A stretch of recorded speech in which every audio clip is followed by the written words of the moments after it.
Hello dear student, welcome to your YouTube channel online study campus.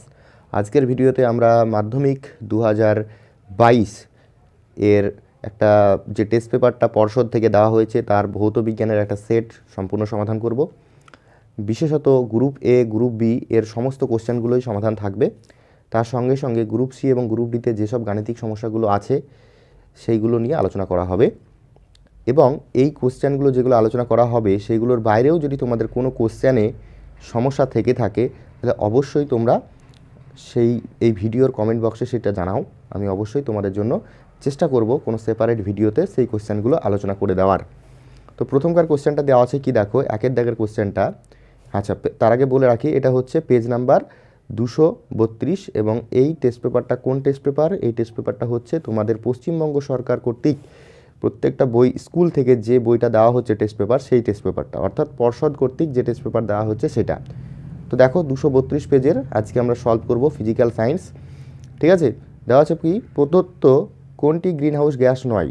তো আমরা সবাই জানি মিথেন, জলীয় বাষ্প, কার্বন ডাইঅক্সাইড, এগুলো সবাই গ্রিন হাউস গ্যাস। তাহলে যেটা পড়ে থাকলো অপশন ডি, সেটাই হলো কারেক্ট অ্যান্সার, নাইট্রোজেন গ্যাস। তারপর বলেছে চার্লসের সূত্রের গাণিতিক রূপটি হলো। তো চার্লসের সূত্রের ক্ষেত্রে আমরা জানি ইন জেনারেলি যেটা আমরা পড়ি সেইটা কিন্তু এখানে দেয়নি, রূপটা এখানে কি দিয়েছে, কেলভিন স্কেলে দিয়েছে। ঠিক আছে, তাহলে আমরা এটা জানি যে একটা গ্যাসের ভর এবং চাপ যদি অপরিবর্তিত থাকে তাহলে সেক্ষেত্রে গ্যাসটার যে আয়তনটা পরম উষ্ণতার সঙ্গে সমানুপাতিক হয়। ঠিক আছে, এটা তোমরা প্রথমে নাই কিন্তু পরের দিকে এটা পরে প্রমাণ করা আছে, তোমাদের বইয়েও আছে। সুতরাং V proportional to capital T, এটা হয়ে গেল তোমার সঠিক উত্তর।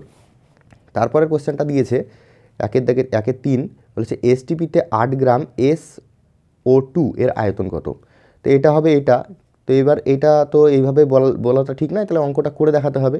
তো চলো অঙ্কটা আমরা দেখে নিই কীভাবে করা হয়। তো অঙ্কটা করার জন্য আমরা প্রথমেই SO2-র আণবিক ওজনটা বের করে নেব। SO2 এর আণবিক ওজন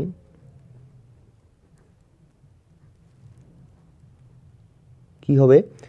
এস মানে সালফারের জন্য 32 আর অক্সিজেনের জন্য 16, দুটো অক্সিজেন আছে তার জন্য 2 দিয়ে গুণ, তাহলে 32 প্লাস 32 দ্যাট ইজ 64। এটা হলো আমার SO2-র আণবিক ওজন। ঠিক আছে, তাহলে আমরা কি বলতে পারি যে 64 গ্রাম SO2, আগে এসটিপিতে লিখে দাও, এসটিপিতে 64 গ্রাম SO2 এর আয়তন হয় কত? আয়তন হয় আমরা জানি 22.4 লিটার, এটা আমাদের জানা আছে। আর আমাকে বের করতে দিয়েছে কত? বের করতে দিয়েছে 8 গ্রামের। তাহলে এসটিপিতে 8 গ্রাম SO2 এর আয়তন কত হবে? আমরা সকলে জানি 22.4 ইন্টু 8 বাই নিচে এই 64 চলে আসবে। ঠিক আছে, এটা দিয়ে এটা কাটো, 28 64 দিয়ে এটা দিয়ে এটা যদি কাটো তাহলে তোমার অ্যান্সার হচ্ছে 2.8 লিটার। ঠিক আছে, তোমরা দরকার হলে ক্যালকুলেশনটা বাড়িতে করে নিতে পারো, কোনো সমস্যা নেই। ঠিক আছে, তো এটাই হলো আমার এই কোশ্চেনটার অ্যান্সার, যেটা কিন্তু তোমরা অপশান বিতে পেয়ে যাচ্ছ। আমি দেখিয়ে দিচ্ছি একবার, এই দেখো অপশান বিতে তোমাদের এই কোশ্চেনটার অ্যান্সার পেয়ে গেছো 2.8 লিটার। ঠিক আছে, তারপরে কোশ্চেনটা তোমরা দেখো, বলেছে চারের দাগের কোশ্চেনটা, নিম্নলিখিত তরঙ্গগুলির মধ্যে কার তরঙ্গ দৈর্ঘ্য সবচেয়ে বেশি? তো এখানে সবচেয়ে বেশি হচ্ছে রেডিও ওয়েভ বা রেডিও ওয়েভের যেটা সেটাই হচ্ছে তার তরঙ্গ দৈর্ঘ্য সবচেয়ে বেশি। তারপর বলেছে রোধের সমান্তরাল সমবায়ে প্রতিটি রোধের মধ্য দিয়ে ড্যাশ অপরিবর্তিত থাকে। তো এখানে রোধের সমান্তরাল সমবায়ে প্রত্যেকটি রোধের বিভব প্রভেদ সমান থাকে। ঠিক আছে, বিভব প্রভেদ সমান থাকে, কিন্তু এটা যদি শ্রেণী সমবায় হতো তাহলে সেক্ষেত্রে প্রবাহ মাত্রা হতো। এটা যাই হোক ঠিক হবে না, এটা হবে বিভব প্রভেদ। ঠিক আছে, এটা যেন মাথায় থাকে। তা আমি একটু যদি ছবি এঁকে বোঝানোর চেষ্টা করি তাহলে দেখো সমান্তরাল সমবায়টা কীরকম হয়, এরকম একটা রোধ, আমি দুটো রোধ দিয়ে বোঝাচ্ছি, এরকম একটা রোধ, এই দুটো রোধ পরস্পর দুই প্রান্তটা এক জায়গায় যুক্ত থাকে, তাই না, এইখানে আর এখানে। তাহলে দুই প্রান্ত যেহেতু এক জায়গায় যুক্ত আছে তাহলে আমরা বলতে পারি এই প্রান্তের বিভব আর এই প্রান্তের বিভব, ঠিক আছে, এই প্রান্তের বিভব যা হবে এই রোধটার বিভব, এই দুই প্রান্তের বিভব যা হবে এই দুটো রোধেরই বিভব তাই হবে, তাই নয় কি? এই প্রান্তের বিভব ধরো 5 আর এই প্রান্তের বিভব ধরো 6, তাহলে এই রোধটার ক্ষেত্রেও এই প্রান্তের বিভব 5 আর এই প্রান্তের বিভব 6, আমি কথার কথা বলছি। আবার এই রোধটার ক্ষেত্রেও তাই। তার মানে কি, দুটো যদি সমান্তরাল সমবায়ে থাকে দুটো রোধ, তাহলে সেক্ষেত্রে দুটো রোধেরই প্রান্তীয় বিভব প্রভেদ সমান হয়। তাহলে এখানে আনসার কত হলো? অপশন এ, বিভব প্রভেদ সমান। তারপরের কোশ্চেন কি বলেছে? 1.6 বলেছে তীব্রতম তড়িৎ ঋণাত্মক মৌল কোনটি? তড়িৎ ঋণাত্মক মৌল হচ্ছে ফ্লোরিন। ঠিক আছে, সঠিক উত্তর ওটাই। তারপরের কোশ্চেন আছে কি, কোনটি সমযোজী যৌগ? তো সমযোজী দেখো NaCl, NaF, MgCl2 এগুলো সবই তড়িৎযোজী যৌগ। তাহলে এইচএফটা হচ্ছে আমার সমযোজী যৌগ। তারপরের কোশ্চেন কি বলেছে? বলেছে গোলীয় দর্পণের বক্রতা ব্যাসার্ধ R ও ফোকাস দৈর্ঘ্য F হলে নিচের কোন সম্পর্কটি সঠিক? ঠিক আছে, তার মানে এখানে আমরা সবাই জানি R = 2F, এবং এই প্রমাণটা কিন্তু তোমাদের মাধ্যমিক পরীক্ষার জন্য আসার খুব চান্স আছে, মানে প্রমাণটাও করে রাখবে। ঠিক আছে, তারপরে কোশ্চেন আছে কি, রোধাঙ্কের এসআই একক কি? সকলে আমরা জানি রোধাঙ্কের এসআই একক ওহম মিটার। ঠিক আছে, ওহম সেমিটাও রোধাঙ্কের একক, কিন্তু এটা সিজিএস একক। ঠিক আছে, তাহলে এটা হলো ওহম মিটার হলো সঠিক উত্তর। তারপরে কোশ্চেন কি আছে, 10-এরটা বলেছে কোন বর্ণের জন্য উত্তল লেন্সের ফোকাস দৈর্ঘ্য সর্বাধিক হয়? এখানে যেহেতু লেন্স বলেছে তাহলে অবশ্যই লেন্সের ফোকাস দৈর্ঘ্য মানে লাইটের কালারের ওপর ডিপেন্ড করে। কালার ঠিক বলা ভুল, এখানে এর কালারের ওপরই, কালারের জন্যই তো চেঞ্জ হচ্ছে, তোমার মিউটা চেঞ্জ হচ্ছে। মিউ মানে কি হচ্ছে প্রতিসারাঙ্কের ওপর ডিপেন্ড করে, মিউয়ের ওপর ডিপেন্ড করে, এবং সেই ক্ষেত্রে অ্যান্সারটা হয়ে যাবে লাল। এবং এইটা তোমরা খুব সুন্দরভাবে এইচএসে যখন পড়বে তখন এই উত্তরটা তোমরা খুব সুন্দরভাবে বুঝতে পারবে। এখনকার জন্য আপাতত মনে রাখো, লালের জন্য লেন্সের ফোকাস দৈর্ঘ্য সবসময় বেশি হয়, শুধু উত্তল বলে না, যে কোনো লেন্সের ক্ষেত্রেই। কিন্তু এইটা যদি দর্পণ বলে দিত, দর্পণের ক্ষেত্রে কিন্তু প্রত্যেকটা বর্ণের জন্যই কিন্তু ফোকাস দৈর্ঘ্য এক, ইভেন মিডিয়ামের ওপরেও কিন্তু ডিপেন্ড করে না দর্পণের ক্ষেত্রে। ঠিক আছে, তাহলে দর্পণের ক্ষেত্রে এই কোশ্চেনটা কোনো প্রাসঙ্গিকতাই নেই, কিন্তু যেহেতু লেন্স বলে দিয়েছে, সেই লেন্সের জন্য কিন্তু তোমাকে এটা মনে রাখতে হবে যে লাল বর্ণের জন্য সবচেয়ে বেশি আর বেগুনি বর্ণের জন্য সবচেয়ে কম, এটা মনে রাখতে হবে। তারপরের কোশ্চেনটা দেখো, 220 ভোল্ট এবং 110 ওয়াট বাতির রোধ কত? 220 ভোল্ট এবং 110 বাতির রোধ কত সেটা বের করতে হবে। তো এটা কিভাবে করব, চলো দেখে নেওয়া যাক। এখানে দেওয়া আছে 220 ভোল্ট এবং 110 ওয়াটের একটা বাতি, যার রোধ বের করতে হবে। তো আমরা এখানে কি জানি দেখো, এইটা হচ্ছে বিভব ভোল্ট, 220 ভোল্ট, ভিটা আমার জানা আছে, তাই না, এত ভোল্ট। আর এইটা কি, এটা হচ্ছে পাওয়ার, পি জানা আছে, পি হচ্ছে 110 ওয়াট। তো পি এর যে এক্সপ্রেশনগুলো আছে, সেই এক্সপ্রেশনগুলোর মধ্যে কোনটাতে আর দিয়ে আছে? দেখো, পি এর আমরা অনেকগুলো এক্সপ্রেশন জানি। পি = IV এটা জানি, তারপর পি = V²/R এটা জানি, তারপর পি আরও জানি পি I²R, এতগুলো সবগুলোই জানা আছে। তো এইগুলোর মধ্যে আমার কোনটা কাজে লাগবে, তাই না? এগুলোর মধ্যে কাজে লাগছে দেখো আমার এইটা, তাই না? তার কারণ দেখো, আমি এইখানটার ক্ষেত্রে পি জানি আর ভি জানি, আর বের করতে হবে, কিন্তু এইগুলোর ক্ষেত্রে কিন্তু আমার কোনোটাই কাজে লাগছে না। তাহলে সেই ক্ষেত্রে এই ফর্মুলাটা ইউজ করব। তাহলে এই ফর্মুলা থেকে আমরা কি লিখতে পারি, যে R = V²/P লিখতে পারি, তাই তো কি না? তাহলে এবার ভি এর মান কত? 220, 220 স্কোয়ার, তাই আমি 220টাকে দুবার লিখব, স্কোয়ার যেহেতু আছে। ঠিক আছে, দুবার লিখে দিলাম। আর নিচে থাকলো পি এর মান কত? 110। এবার তুমি এটাকে কাটাকাটি যদি করো, 11 দুগুণে 22, তাহলে আর এর মান কত হচ্ছে? আর এর মান হচ্ছে আমার 2 দিয়ে এটাকে গুণ করলে 440 ওহম এটা আসছে। এবার তোমাদেরকে একটা কথা বলে রাখি, এই অঙ্কটার তোমাদের যে অপশানগুলো দেওয়া আছে, সেই অপশানগুলো একটাতেও 440টা নেই। ঠিক আছে, ওখানে এই বি এর অপশানটা করেছে উত্তরটা, ঠিক আছে, কিন্তু এটাই হয়তো কোনো রকমভাবে প্রিন্টিং মিস্টেক হয়েছে, এটা 440 হবে অ্যান্সার, 440 ওহম। তোমরা এটা কারেকশান করে নিও। ঠিক আছে, তারপরের কোশ্চেন কি বলেছে দেখো, বলেছে আধুনিক পর্যায় সারণীতে হ্যালোজেন মৌলগুলির অবস্থান কোথায়? আমরা সকলে জানি 17 নং শ্রেণীতে হ্যালোজেন মৌলগুলোকে রাখা হয়। তারপর নাইট্রোজেন অণুতে কতগুলি সমযোজী বন্ধন আছে? নাইট্রোজেনের ক্ষেত্রে 3টে বন্ধন থাকে, আমরা যখন পড়েছি এরকমভাবে 3টে বন্ধনে 2টো নাইট্রোজেনের পরমাণু আবদ্ধ থাকে নাইট্রোজেন অণুতে, ঠিক আছে। সেই জন্যই কিন্তু নাইট্রোজেনের যেহেতু 3টে বন্ড, সেই জন্য নাইট্রোজেন অনেকটা নিষ্ক্রিয় গ্যাসের মতো আচরণ করে। এই 3টে বন্ড ভেঙে তার বিক্রিয়া করাটা খুব কঠিন হয়ে যায়। তো যাই হোক, আপাতত এটাই মনে রাখো, নাইট্রোজেন অণুতে 3টে সমযোজী বন্ধন বর্তমান থাকে।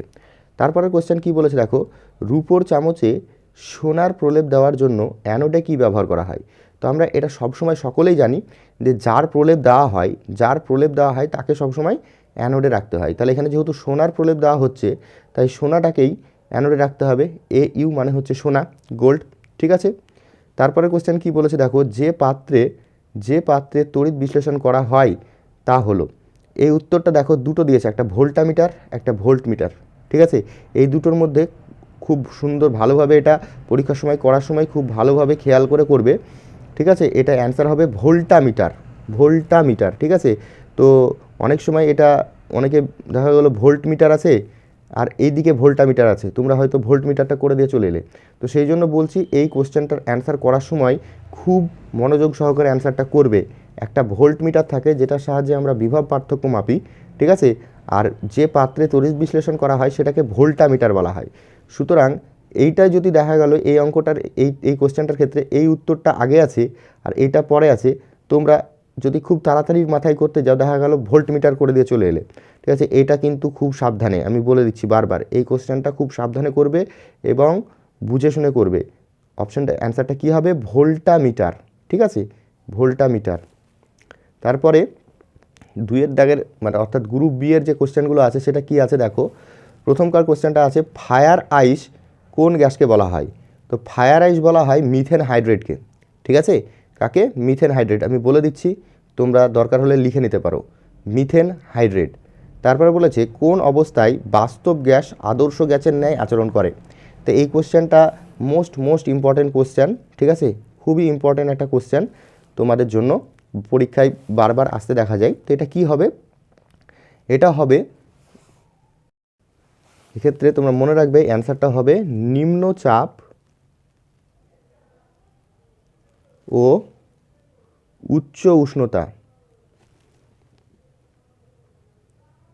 ঠিক আছে। বলে দিচ্ছি, হয়তো লেখা না বোঝা গেলে তোমরা আমার কথা শুনে লিখে নাও, নিম্নচাপ ও উচ্চ উষ্ণতা।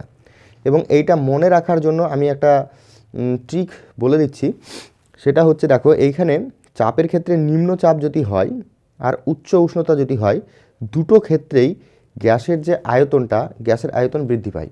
দেখো নিম্নচাপ যদি কমে যায় তাহলে গ্যাসের আয়তন বাড়বে, আবার এটা আমরা কোথা থেকে জানি, এটা বয়লের সূত্র থেকে জানি। আবার যদি উচ্চ উষ্ণতা হয়, উচ্চ উষ্ণতা মানে কি, উষ্ণতা যত বাড়ে আয়তন তত বাড়ে, এটা আমরা জানা আছে চার্লসের সূত্র থেকে। তাহলে দুটোই কিন্তু অ্যাকচুয়ালি কি, গ্যাসের আয়তন বৃদ্ধির শর্ত, তাই না। তাহলে মনে রাখবা, যখন একটা গ্যাসের আয়তন অনেক বেশি হবে সেই ক্ষেত্রে আদর্শ গ্যাস বাস্তব গ্যাসের মতো আচরণ করে, এটাই কিন্তু মেন ফ্যাক্টর, ঠিক আছে। তোমরা এটা অনেক সময় হয়তো গন্ডগোল পাকিয়ে যেতে পারে যে নিম্ন উষ্ণতা উচ্চ চাপ এরকম করে দিতে পারো, সেই জন্য এই কথাটা আমি বলে দিলাম যে এই দুটোই কিন্তু একটা গ্যাসের আয়তন বাড়ানোর জন্য কাজে লাগে। এটা যদি মনে রাখতে পারো তাহলে এই অ্যান্সারটা তোমরা করে দেবে। কিন্তু যারা মুখস্থ করবে তাদের মুখস্থ করতে গিয়ে কিন্তু ভুল হয়ে যাওয়ার সম্ভাবনা থাকে, হয়তো নিম্ন উচ্চ উষ্ণতা উচ্চ চাপ করে দিলে, তা কিন্তু যেন না হয়। সেই জন্য আমি এই লজিকটা বলে দিলাম, এই দুটোই কিন্তু একটা গ্যাসের আয়তনটাকে বৃদ্ধি করায়, এই কথাটা মনে রাখবে। তাহলে আয়তন বৃদ্ধি করায় কোন কোন ক্ষেত্রে, সেই উত্তরগুলো তোমরা কিন্তু করে দিতে পারবে, তাই না।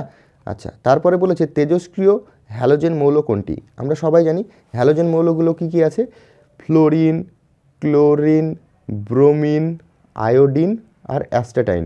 তো এর মধ্যে এই নিচে যেটা আছে অ্যাস্টাটাইন, সেই অ্যাস্টাটাইনটাই হচ্ছে তোমার কি, তেজস্ক্রিয়। তাহলে এটার উত্তর কি হলো, এটার উত্তর হলো অ্যাস্টাটাইন, এটি। তারপর বলেছে কোনো দ্রব্যের তামার প্রলেপ দিতে তড়িৎ বিশ্লেষ্য রূপে কি ব্যবহার করা হয়।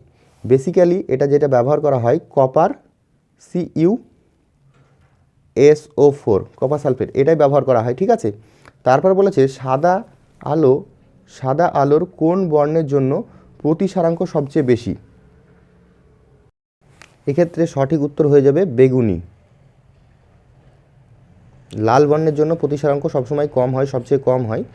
তারপরে কোশ্চেনটা দেওয়া আছে দেখো, দৃশ্যমান আলোর তরঙ্গ দৈর্ঘ্যের পাল্লা কত, ঠিক আছে। তো এইটা বিভিন্ন বইয়ে বিভিন্ন রকম থাকে, ঠিক আছে।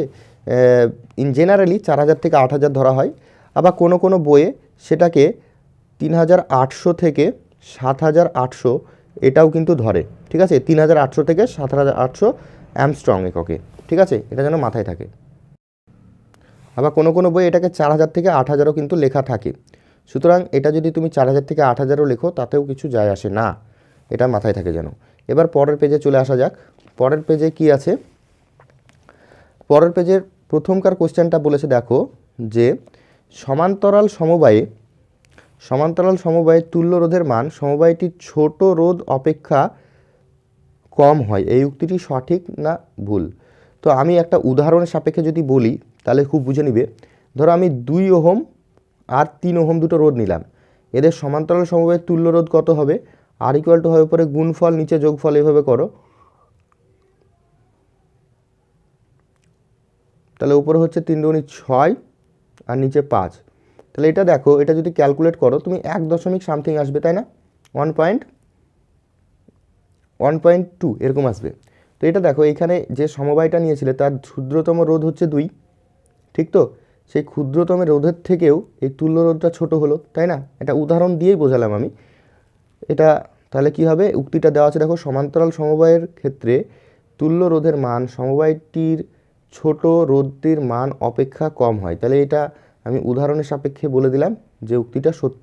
তাহলে এক্ষেত্রে কোনটা আনসার হবে? উক্তিটা সত্য, এটাই হচ্ছে তোমার সঠিক উত্তর। তারপর বলেছে কি, NaCl এর লঘু জলীয় দ্রবণে তড়িৎ বিশ্লেষণ করলে ক্যাথোডে কি উৎপন্ন হবে? তো এই ক্ষেত্রে বলে রাখি কি হচ্ছে না হচ্ছে ব্যাপারটা একটু দেখে নাও। NaCl আমি নিলাম, NaClকে যদি আমি জলীয় দ্রবণ করি, NaCl জলীয় দ্রবণে বিভাজিত হয়ে কি উৎপন্ন হবে? Na প্লাস Cl মাইনাস, এটা উৎপন্ন হবে, তাই না? তো এইটার মধ্যে জলীয় দ্রবণ যেহেতু করছি তাহলে জলও থাকবে, তাই না? তো জল বিভাজিত হয়ে কি কি উৎপন্ন হয়?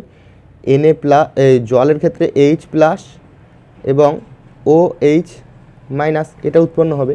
তো এই দুটোর মধ্যে তুমি এইখানে এই দুটো পাচ্ছ ক্যাটায়ন আর এই দুটো অ্যানায়ন, তাই না? তো Na প্লাস আর Cl আর H প্লাস এই দুটো প্রথমে কোন দিকে যাবে? ক্যাথোডে যাবে। আমি যদি এটা বোঝাই, এটা ধরো প্লাস, এটা মাইনাস, এরকম করে একটা আমি তড়িৎ বিশ্লেষণের আঁকছি।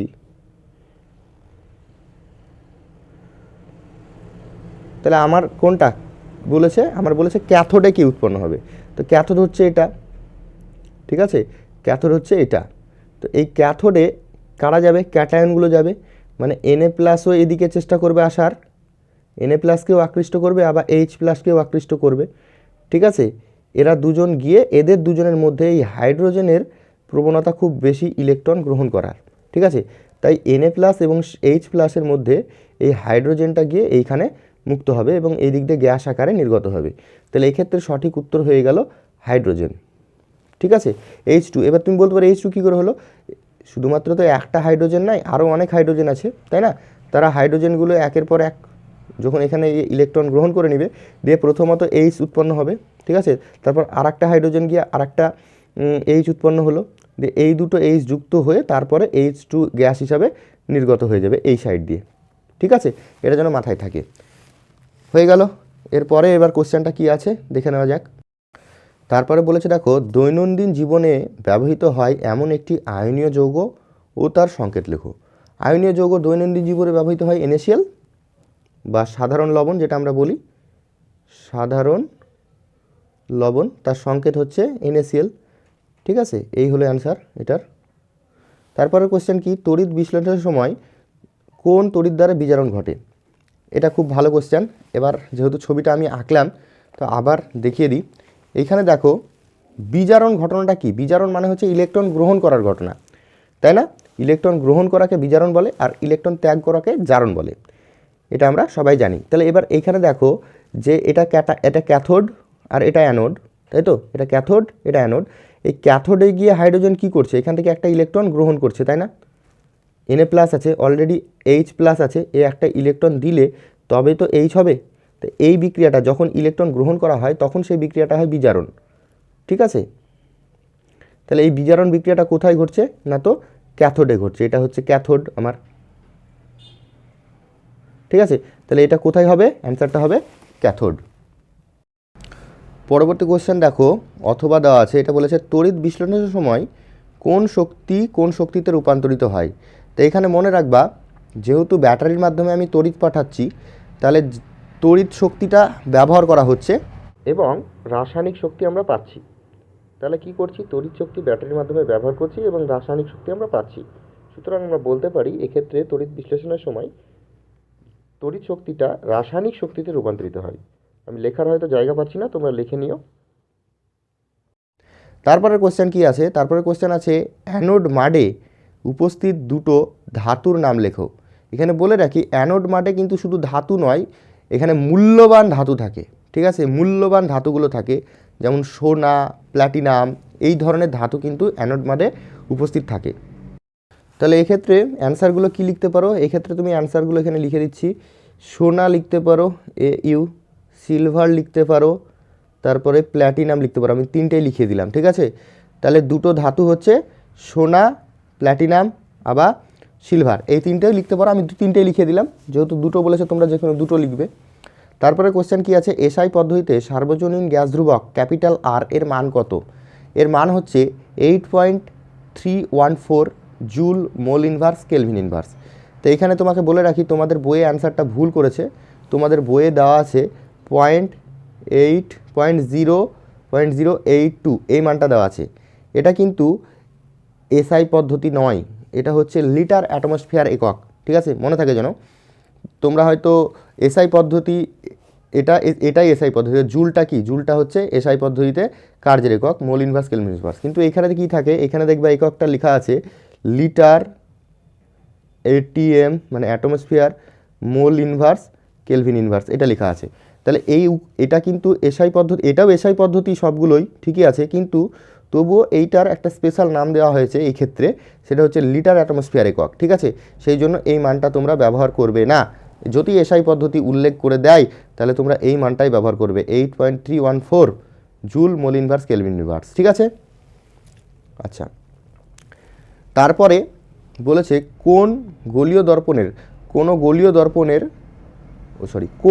দর্পণের সর্বদা বস্তুর অসৎ ও খর্বাকৃতি প্রতিবিম্ব গঠিত হয়। এটা আমরা সকলেই জানি উত্তল দর্পণের ক্ষেত্রে। তারপর বলেছে কি, শূন্য স্থান পূরণ করো, বলছে 1 বিওটি সমান কত জুল।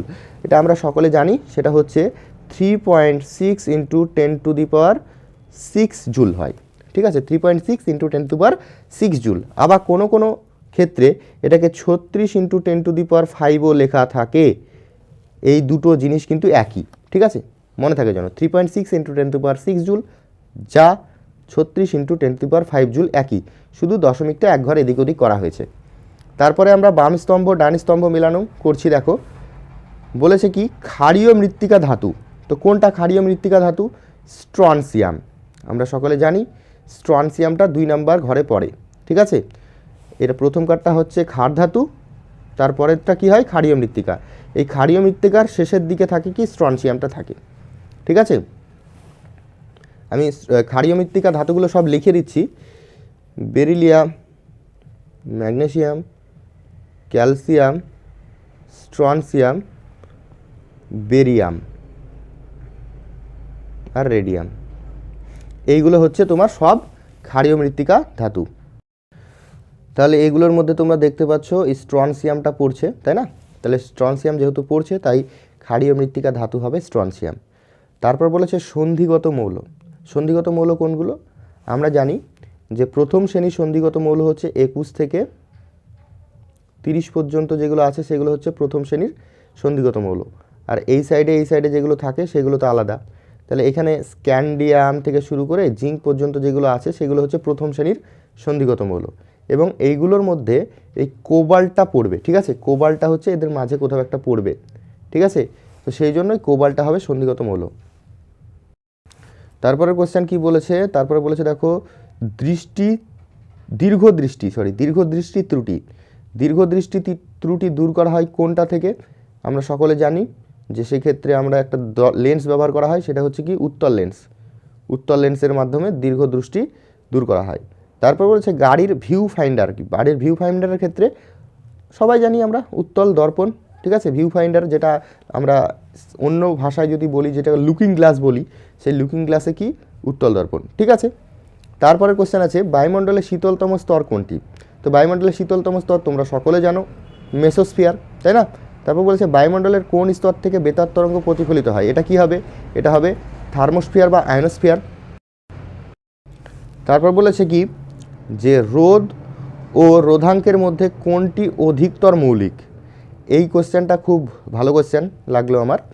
রোধ এবং রোধাঙ্ক, দেখো আমি কোনো একটা মেটেরিয়ালের তার, ধরো কোনো একটা ধাতব তার, সেই ধাতব তারটা কি নির্মিত, কোন ধাতু নির্মিত, সেটা আমরা রোধ দেখে বুঝতে পারবো না রোধাঙ্ক দেখে বুঝতে পারবো, সেটাই হচ্ছে মৌলিকের অর্থ, ঠিক আছে। তো নিশ্চয়ই আমরা এই রোধাঙ্ক দেখেই বুঝতে পারবো, তাই নয় কি। রোধ তো নির্ভর করছে তারটা মোটা না সরু, ঠিক আছে, তারপরে লম্বা কতটা, সব কিছুর ফ্যাক্টরের উপর নির্ভর করছে। কিন্তু এই রোধাঙ্ক কিন্তু কি, রোধাঙ্ক মানে আমরা বুঝতে পারবো রোধাঙ্ক দেখেই যে এইটা হচ্ছে অমুক মেটেরিয়াল, বা আর একটা তার দেওয়া আছে হয়তো এটা হচ্ছে তমুক মেটেরিয়াল, দেখা গেল দুটো, এই দুটোর সেম দৈর্ঘ্যের, সেম সরু বা মোটা একই রকম, ঠিক আছে। তাহলে কী করে বুঝবো যে এই দুটো অন্য মেটেরিয়াল আছে না একই মেটেরিয়াল আছে, রোদ দেখে তো বুঝতে পারবো না, তাই না। তখন আমাকে বুঝতে হবে এই রোধাঙ্ক দেখে, সেই জন্য এটার উত্তর হয়ে গেল রোধাঙ্ক, ঠিক আছে। তারপর বলেছে তড়িৎ শক্তির ব্যবহারিক একক কী। তড়িৎ শক্তির ব্যবহারিক একক তোমরা বিওটি লিখতে পারো, অথবা কি লিখতে পারো, অথবা লিখতে পারো কে ডাব্লু কিলো ওয়াট ঘন্টা। ভালো করে লিখে দিচ্ছি কে ডাব্লু এইচ কিলোওয়াট ঘন্টা, এটাও লিখতে পারো। এই কিলোওয়াট ঘন্টা মানেই হচ্ছে বিওটি, ঠিক আছে, বোর্ড অফ টেট ইউনিট। তারপর কি বলেছে, তারপর বলেছে সিএও তে কী ধরনের রাসায়নিক বন্ধন আছে। তো এটা অবশ্যই তড়িৎযোজী বা আয়নীয় হবে। তারপরে কি কোশ্চেন বলেছে যে Na এবং Na প্লাসের মধ্যে কোনটি সুস্থিত। এই কোশ্চেনটা খুব ভালো কোশ্চেন, চলো কিভাবে সুস্থিত হচ্ছে না হচ্ছে একটু দেখে নিই। এনের ক্ষেত্রে ইলেকট্রন বিন্যাস যদি করি, এনের আমার ইলেকট্রন থাকে 11টা। তো 11-র ইলেকট্রন বিন্যাস করলে কি কি আসবে, 2,8,1। আর Na প্লাস এক্ষেত্রে একটা ইলেকট্রন বেরিয়ে গেছে, তার এর ইলেকট্রন কটা, 10টা, তার ইলেকট্রন বিন্যাস করলে কত হবে, 2,8। তাহলে দেখো আমরা জানি যে যে কোনো মৌলই চাই যে বাইরের কক্ষে 8টি অথবা 2টি ইলেকট্রন পূজাতে, সেগুলোকে আমরা যথাক্রমে অষ্টক নিয়ম এবং দ্বৈত নিয়ম নামে চিনি। তাহলে এক্ষেত্রে দেখো কার অষ্টক পূর্তি হয়েছে, Na প্লাসের হয়েছে না এনের হয়েছে।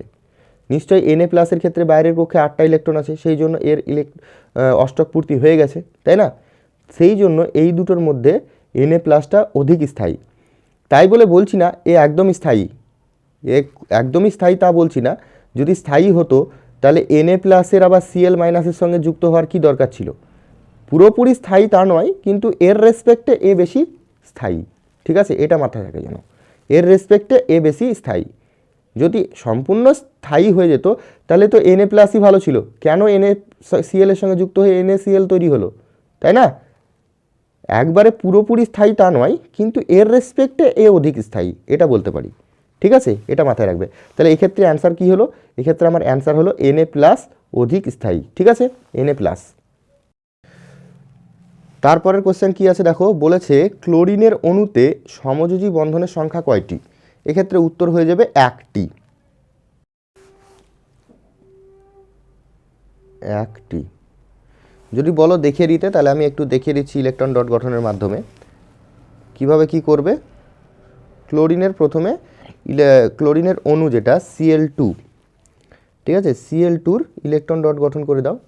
দুটো Cl, তাদের বারের কক্ষে কটা করে ইলেকট্রন থাকে, 7টা করে। আমরা ইলেকট্রন বিন্যাস যদি Cl এর ইলেকট্রন বিন্যাস যদি করি তাহলে কি পাবো, 2,8,7। তাহলে বারের কক্ষে কটা ইলেকট্রন থাকবে, 7টা, 1 2 3 4 5 6।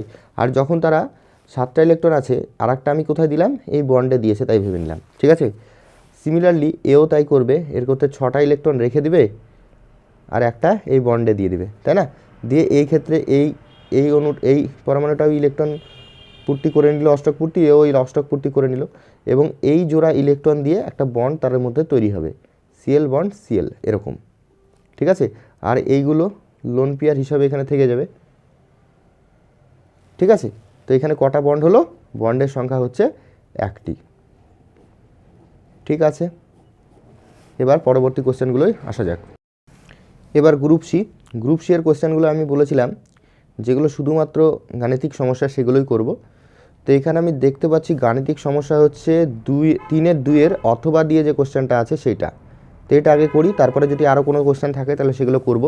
তো কোশ্চেনটা কি বলেছে দেখো, বলেছে 0 ডিগ্রি সেলসিয়াস উষ্ণতায় কোনো গ্যাসকে উত্তপ্ত করলে তার চাপ ও আয়তন উভয় দ্বিগুণ হবে। গ্যাসটির অন্তিম উষ্ণতা কত? এই হচ্ছে কোশ্চেন। তো চলো দেখে নেওয়া যাক কীভাবে করা হয়। এক্ষেত্রে অঙ্কটা আমাকে চার্লস বয়েলের সমন্বয় সূত্র থেকে দিয়েছে। এক্ষেত্রে আমি ধরে নিচ্ছি P1টা হচ্ছে পি, গ্যাসের চাপ, P1টা কত? পি। V1টা সেটা কত? সেটা ধরে নিলাম ভি। আর ক্যাপিটাল T1 সেটা বলা আছে 0 ডিগ্রি সেলসিয়াস। 0 ডিগ্রি সেলসিয়াস মানে আমরা সবাই জানি 273 কেলভিন। ঠিক আছে, আর P2টা কত? P2টা বলেছে P1-এর দ্বিগুণ, তাহলে 2P। ঠিক আছে, V2টা কত? এটার দ্বিগুণ, তাহলে V2টা হচ্ছে 2V। আর এই T2 সেটা আমাকে বের করতে হবে। ঠিক আছে, তো আমরা চার্লস বয়েলের সমন্বয় সূত্র থেকে কি জানি? যে আমরা জানি P1 V1 by T1 is equal to P2 V2 by T2। এটা আমাদের জানা আছে। এবার এখানে এই ভ্যালুগুলো পুট করে দাও, তাহলেই হয়ে গেল। তাহলে P1 এর ভ্যালু কত রাখলে P, V1 এর ভ্যালু রাখলে V, T1 এর ভ্যালু রাখলে 273। ঠিক আছে, P2 এর ভ্যালু কত? P2 এর ভ্যালু হচ্ছে 2P, V2 এর ভ্যালু হচ্ছে 2V, আর T2টা তোমাকে বের করতে হবে। তো এটা থেকে গেল। এবার এটা তুমি দেখো, এখানে P এর সঙ্গে P কেটে গেল, V এর সঙ্গে V কেটে গেল, তাহলে আমার থাকছে কত? এখানে দেখো 1, তাহলে T2 কোনাকুনি গুণ করে দিচ্ছি, 2 2 4, তাহলে 4 ইন্টু 273, তাই তো? এটা করলেই আমার অ্যান্সারটা হয়ে গেল। তাহলে T2 এর ভ্যালু হচ্ছে 3 4 12, 2 হাত থাকলো 1, 4 7 28, 29 9, হাত থাকলো 2, 4 2 8, 1092 কেলভিনে আসবে। ঠিক আছে, এবার আমাকে অঙ্কটা তো আর কেলভিনে বের করলে হবে না, আমাকে কিসে বের করতে হবে? ডিগ্রি সেলসিয়াসে। তাহলে এখানে আমি লিখে দিচ্ছি অতএব অন্তিম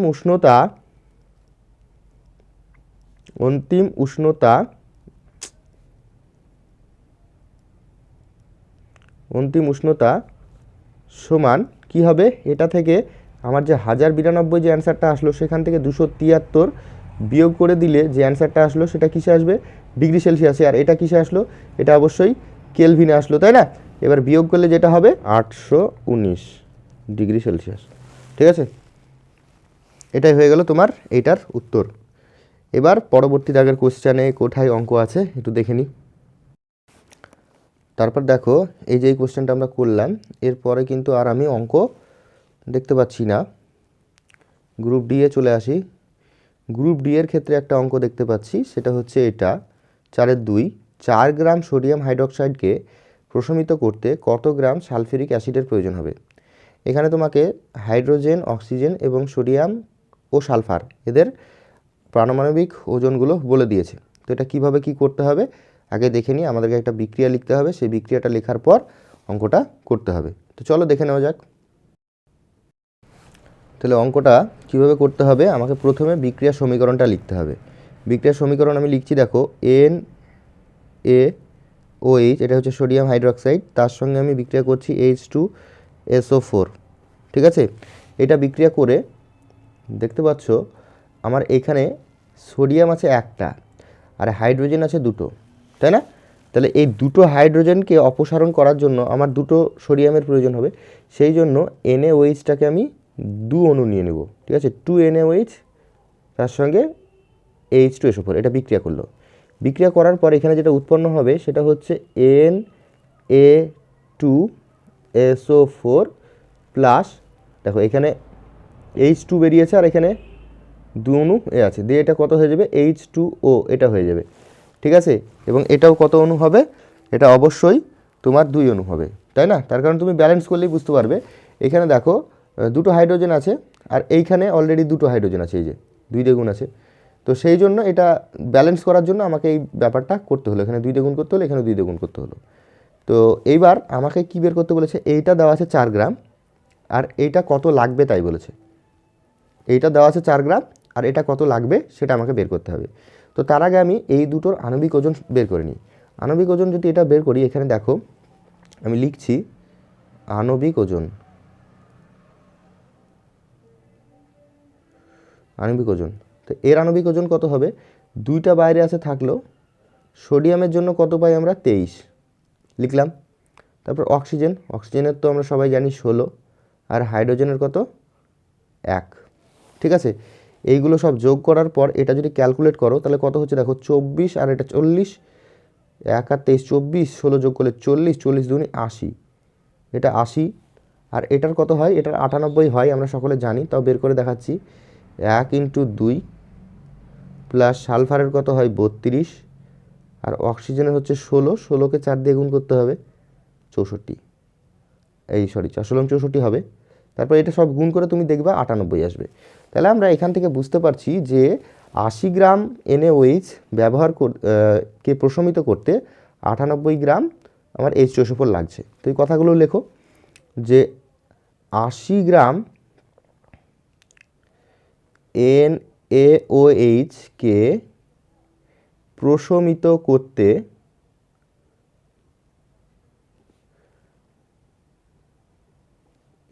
H2SO4 প্রয়োজন কতটা না 98 গ্রাম। ঠিক আছে, তাহলে 1 গ্রামে কত আর 4 গ্রামে কত বের করব, তাহলেই হয়ে যাবে। 1 গ্রামে কত হবে 98/80 গ্রাম, তাই না?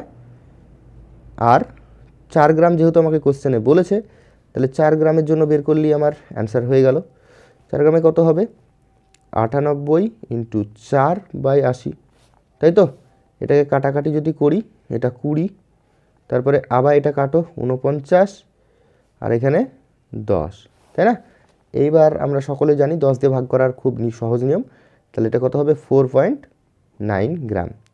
তো এই হয়ে গেল অ্যান্সার। তাহলে এখানে অ্যান্সারটা লিখে দিতে হবে যে অতএব 4 গ্রাম NaOH অর্থাৎ সোডিয়াম হাইড্রোক্সাইডকে প্রশমিত করতে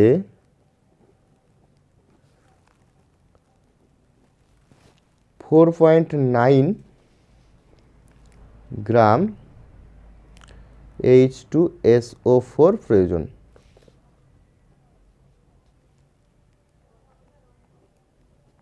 ঠিক আছে, তো এই হলো আমার কোশ্চেন। তারপরের কোশ্চেনে কোথায় আমার আছে অঙ্ক আছে আমি একটু দেখি। আমরা কোনটা করলাম, গ্রুপ সি এর 3-এরটা করলাম, গ্রুপ সি এর সরি 3-এরটা বলছি 2-এরটা সোডিয়াম হাইড্রোক্সাইড, এইটা অঙ্কটা করা হলো, তাই তো? এবার আমরা পরের পেজে যাই। 4.7-এর যে কোশ্চেনটা আছে সেটা করছি। সেটা আছে কি ABC 3টি মৌল, তাদের পারমাণবিক সংখ্যা যথাক্রমে 3, 11 ও 19 এটা দেওয়া আছে। দিয়ে বলেছে মৌল 3টির পর্যায় সারণীতে কোন শ্রেণীতে অবস্থান করবে সেটা। তারপর বলেছে কোন মৌলটির পরমাণুর আকার সবচেয়ে বেশি হবে। আর 3 নম্বর কোশ্চেন বলেছে কোনটির ধাতব গুণ সবচেয়ে বেশি হবে। তো এই কোশ্চেনটা আমরা কিভাবে করব, তো তার জন্য আমার এখানে যে জায়গাটুকু আছে এইটুকু সাফিসিয়েন্ট হয়ে যাবে। তো এ মৌলটার আমি যদি ইলেকট্রন বিন্যাস করি তাহলে 2,1 হয়ে গেল, তাই না? তারপরে বি মৌলটার ইলেকট্রন বিন্যাস যদি করি তাহলে কত হবে, দেখো 11 আছে, 11-এর জন্য কত হবে 2,8,1 আর 19, সিএরটা হচ্ছে 19-এর ইলেকট্রন বিন্যাস করলে কত হবে 2,8,8,1, তাই না? এটা হয়ে গেল আমার ইলেকট্রন বিন্যাস। তো আমি এই ইলেকট্রন বিন্যাস থেকে দেখতে পাচ্ছি প্রত্যেকের বাইরের কক্ষে একটা করে ইলেকট্রন আছে। তো এইটা থেকে আমরা এইটুকু বুঝতে পারলাম যে এরা প্রত্যেকেই 1 নং শ্রেণীর মৌল। তাহলে এখানে কি দেখো, এখানে কোশ্চেনটা দেওয়া আছে এরটা মৌল 3টি পর্যায় শ্রেণীর কোন শ্রেণীতে অবস্থান করে, তো এটা কী হবে প্রথম পর্যায় কোন শ্রেণীতে 1 নং শ্রেণীতে, 1 নং শ্রেণী। তারপর বলেছে মৌল 3টির পরমাণুর আকার সবচেয়ে বেশি কার হবে। তো এইটুকু আমরা সবাই জানি যে পর্যায় সারণীতে ওপর থেকে নিচে যদি নামি তাহলে আমার কি হয়, পরমাণুর আকার আস্তে আস্তে বৃদ্ধি পায়, তাই না? এবং এইটা দেখো এইটা থাকবে সব উপরে, তারপর এটা 2 নম্বরে, তারপর এটা 3 নম্বরে, সরি এইটার পর্যায় যদি ভাবতে যাই, এটার পর্যায় হচ্ছে দ্বিতীয় পর্যায়। দেখো দুটো, এটা কে, এটা এল এম, তো শেষ কক্ষপথ, শেষ ইলেকট্রনটা যদি এল কক্ষে ঢুকে তাহলে সে দ্বিতীয় পর্যায়ে অবস্থান করে, এম কক্ষে হলে তৃতীয় পর্যায়ে, তার পরবর্তীতে যদি যায় তাহলে চতুর্থ পর্যায়ে। তাহলে এ মৌলটা হচ্ছে দ্বিতীয় পর্যায়ের একটা মৌল, তারপরে এটা তৃতীয়, এটা চতুর্থ, এবং প্রত্যেকেই কিন্তু 1 নং শ্রেণীতে। তো আমি যদি এখানে ছবি আঁকি তাহলে বোঝা যাবে ভালো। এটা ধরো 1 নং শ্রেণী, ঠিক আছে।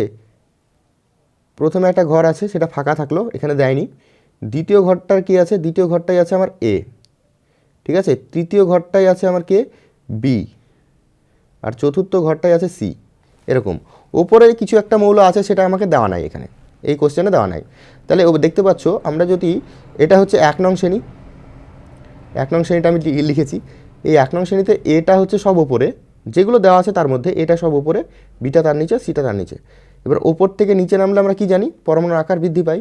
তাহলে সেক্ষেত্রে কোন মৌলটার পরমাণুর আকার সবচেয়ে বেশি হবে, নিচে যেটা আছে সেটা সবচেয়ে বেশি হবে। তাহলে এই ক্ষেত্রে অ্যান্সার হলো সি এর, ঠিক আছে। তারপর বলেছে কোনটি ধাতব গুণ সবচেয়ে বেশি।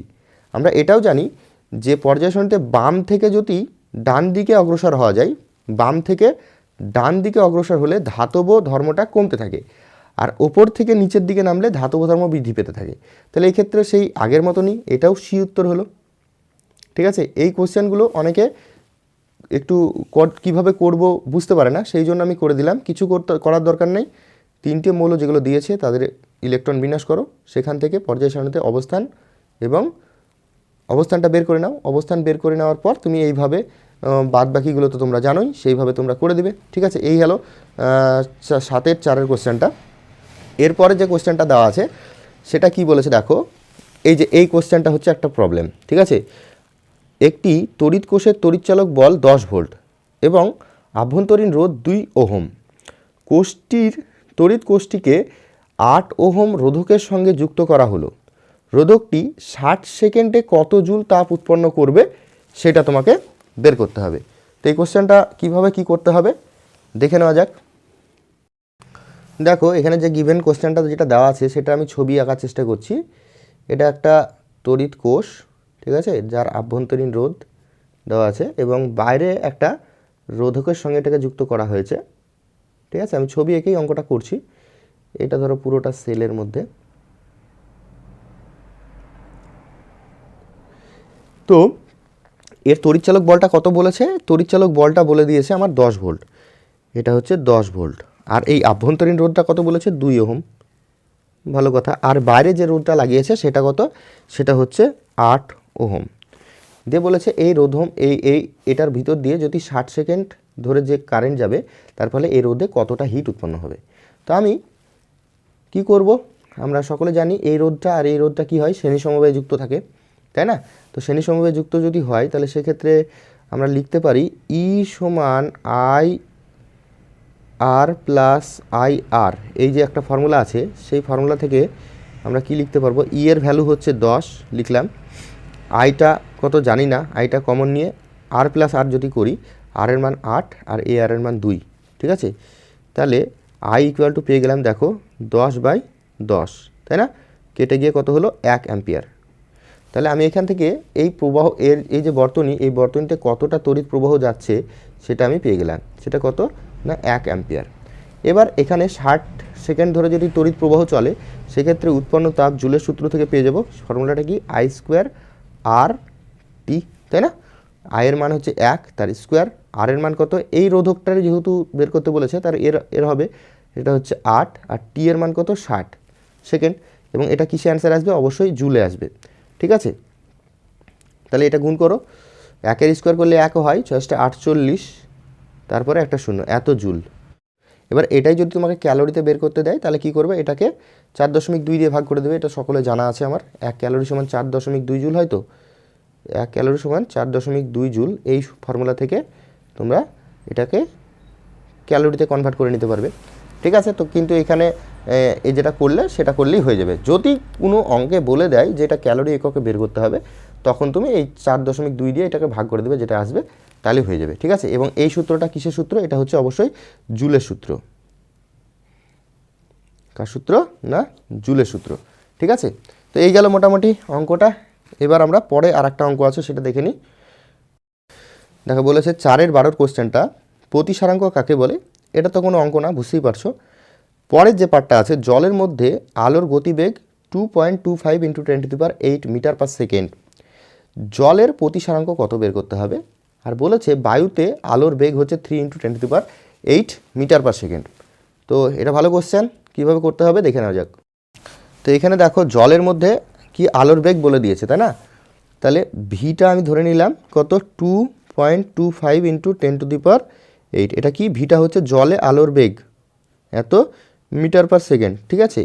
আর সিটা হচ্ছে শূন্য মাধ্যমে আলোর বেগ 3 × 10⁸ মিটার পার সেকেন্ড, এটা দেওয়া আছে। আর জলের প্রতিসারাঙ্ক আমাকে বের করতে বলেছে। তো মিউটা বের করতে হবে, কার না, তো ওয়াটারের মিউ ডাব্লিউ, ঠিক আছে। এটা কত, তো আমরা সকলে জানি যে মিউ ডাব্লিউ ইকুয়াল টু হবে C/V। তো আমাদের সকলে জানা আছে মিউ ইকুয়াল টু C/V, একটা ফর্মুলা আছে। তো মানগুলো বসাও, ক্যালকুলেট করো, হয়ে যাবে। সি এর মান কত, 3 × 10⁸, আর এটার মান হচ্ছে 2.25 × 10⁸। এটা ক্যালকুলেট করলে 1.333 এরকম সামথিং আসবে, ঠিক আছে। তো এই গেল তোমার অ্যান্সার। তো মোটামুটি আজকে 232 পেজের যে ফিজিক্যাল সায়েন্সের যে পেজটা ছিল তার টোটালটা বিশ্লেষণ করা হলো, ঠিক আছে। এছাড়াও আমি ভিডিওর প্রথমে যেমন বললাম, আমি যেগুলো করলাম ম্যাথামেটিক্যাল গাণিতিক সমস্যা যেগুলো আছে সেগুলোই বেসিক্যালি করে দিলাম।